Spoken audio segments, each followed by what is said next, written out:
The dipole moment is the another concept we need to study. This is the concept which arises due to the polarization of the compounds in the covalent bond. Here in this example, we can see that the delta positive and delta negative charges, it is formed. This is a covalent bond also. So from this example, you understood that this covalent compound has some ionic character also. So due to this polarization, the positive and negative charges, it's developed. So how much polarity it forms, that it indicates by the method of dipole moment. We can find out how much the charge separation is there in this particular compound. It is able to be found out with the help of this dipole moment. So dipole moment, it is defined as, it is notated by the letter mu. Mu. So mu is equal to, dipole moment is equal to, it is the product of magnitude of charge. Magnitude of charge, it is indicated by which letter? Q is indicated by the word of charge, and distance between the centers of the positive and negative charge. The distance means here you know that how it is we are drawing the covalent bond. Yes, these are the centers, the charge. Distance between the charges, that is represented by the letter R. So multiply these two things, that is the charge developed and also the distance between the centers of these charges. When we are multiplying, you will get the value mu.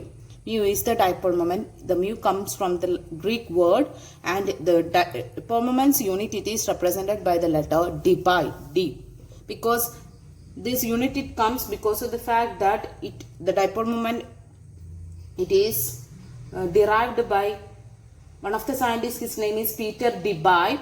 He is the Dutch chemist, and he received the Nobel Prize for his work of extra diffraction and also this dipole moment.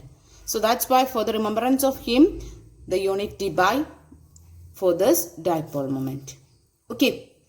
So Debye, there is a conversion factor also for that. That is conversion. 1 Debye means it is equal to 3.33564 into 10 raised to minus 30 coulomb meter. Cm here means not centimeter, coulomb meter. Charge unit you know what it is, the charge unit. Q's unit, it is coulomb. Charge unit, it is coulomb, and m, that is the distance of separation, that is meter.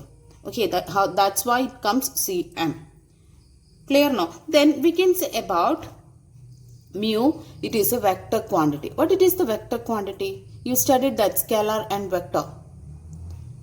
Yes, so here we can explain the examples, and we can explain with the help of these examples the dipole moment. So HF I am going to write now. So we told it already that this is the covalent bond, but it is having some partial ionic character. How it is the charge? You know that this is the positive charge and this is the negative charge.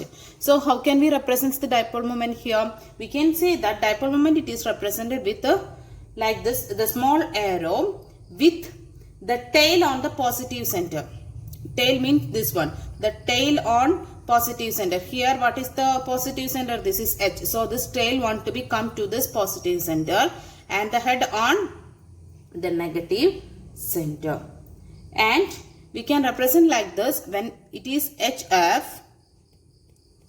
This is more electronegative atom. So here negative N. So the arrow, the pointed head, that will be going to this place, and the tail portion going to this positive portion.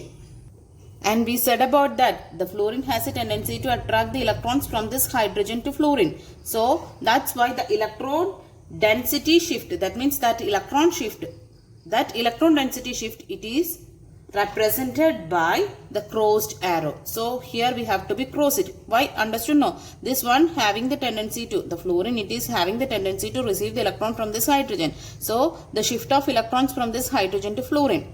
Right? That's why the shift, it is possible here, that it is understood, and that we can understand by this crossed arrow. Okay. So this is the way of representing the dipole moment over a covalent bonded molecule. It is very simple thing only. So we can conclude that this is the Lewis structure. Over that, when we represent the dipole moment from this arrangement, from this symbolized structure, we can understand that what it is really happening here. Which is more electronegative, where is the positive charge development, where is the negative charge development, is there charge separation, all the details we can get it from this. So here from this you pointed at, that means this is negative charge, this is the tail, you can understand this is the positive part. Crossed head means the electron, it is shifting from the positive head to the negative head. Okay, that all the indications you can get from this, the symbolized structure. So this is not a polyatomic ion. This is two atoms which is present, such a case we discussed.